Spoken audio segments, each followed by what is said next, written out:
నాకు తెలిసినంతవరకు దేశంలో ఇంత పెద్ద ఎత్తున ఆయుధాలతో నక్సలైట్లు సరెండర్ అయిన సంఘటన ఇదే అతిపెద్దదని నేను భావిస్తున్నా.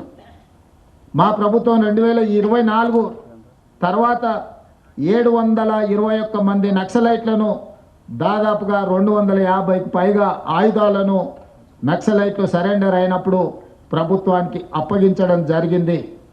సరెండర్ అయిన నక్సలైట్ల చట్ట పరిధిలో వాళ్లకు ఏవేవైతే రివార్డ్స్ ఉన్నాయో రిహాబిలిటేషన్కు సంబంధించి ప్రభుత్వం ఏదైతే హామీ ఇచ్చిందో వాటన్నిటిని అమలు చేస్తాం.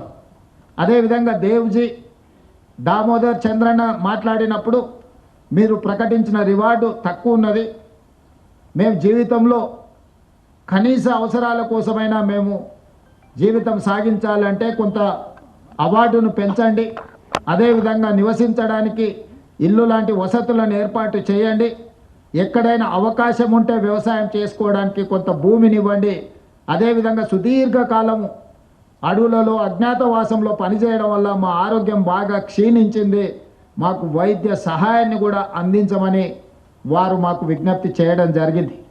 అందుకే ఈనాడు తెలంగాణ రాష్ట్ర ప్రభుత్వం తరఫున లొంగిపోయిన నక్సలైట్ల యొక్క ఆరోగ్యానికి ఒక ఆరోగ్య భద్రత కార్డు వాళ్ళకు ప్రత్యేకంగా ఇవ్వడమే కాకుండా నిమ్స్ లాంటి ఆసుపత్రిలో వాళ్ళకి పూర్తి స్థాయిలో వైద్యాన్ని అందించి వాళ్ళకు మెరుగైన వైద్యాన్ని అందించే బాధ్యత తెలంగాణ రాష్ట్ర ప్రభుత్వం తీసుకుంటుంది అని చెప్పి ఈరోజు నేను తెలియజేస్తున్నా.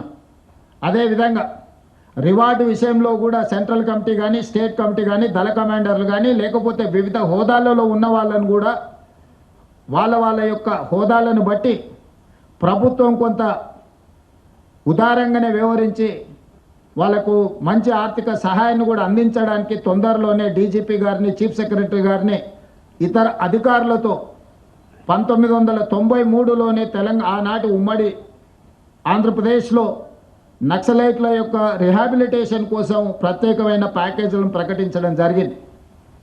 అందుకే ఈరోజు దాదాపుగా 30 సంవత్సరాలలో వివిధ సందర్భాలలో వాళ్ళకి ఇచ్చిన నగదు కానీ ఇతర వసతులను ఇంకా మెరుగ్గా వాళ్ళకి అందించేటట్టు ఈరోజు చీఫ్ సెక్రటరీ, డీజీపీ గారు ఇతర అధికారులతో మాట్లాడి నగదును కూడా పెంచే ప్రయత్నం చేస్తాం. తెలంగాణలో ఉన్న అందరికీ ఇందిరమ్మ ఇండ్లు కేటాయించడమే కాకుండా ఎక్కడైనా వాళ్ళకి ఇల్లు కట్టుకోవడానికి స్థలం లేకపోతే వాళ్ళ సొంత గ్రామాలలో ఇంటి స్థలాన్ని కూడా రాష్ట్ర ప్రభుత్వం కేటాయించి వాళ్ళు ఇల్లు కట్టుకోవడానికి కూడా రాష్ట్ర ప్రభుత్వము వాళ్లకు సహకారాన్ని అందిస్తుంది.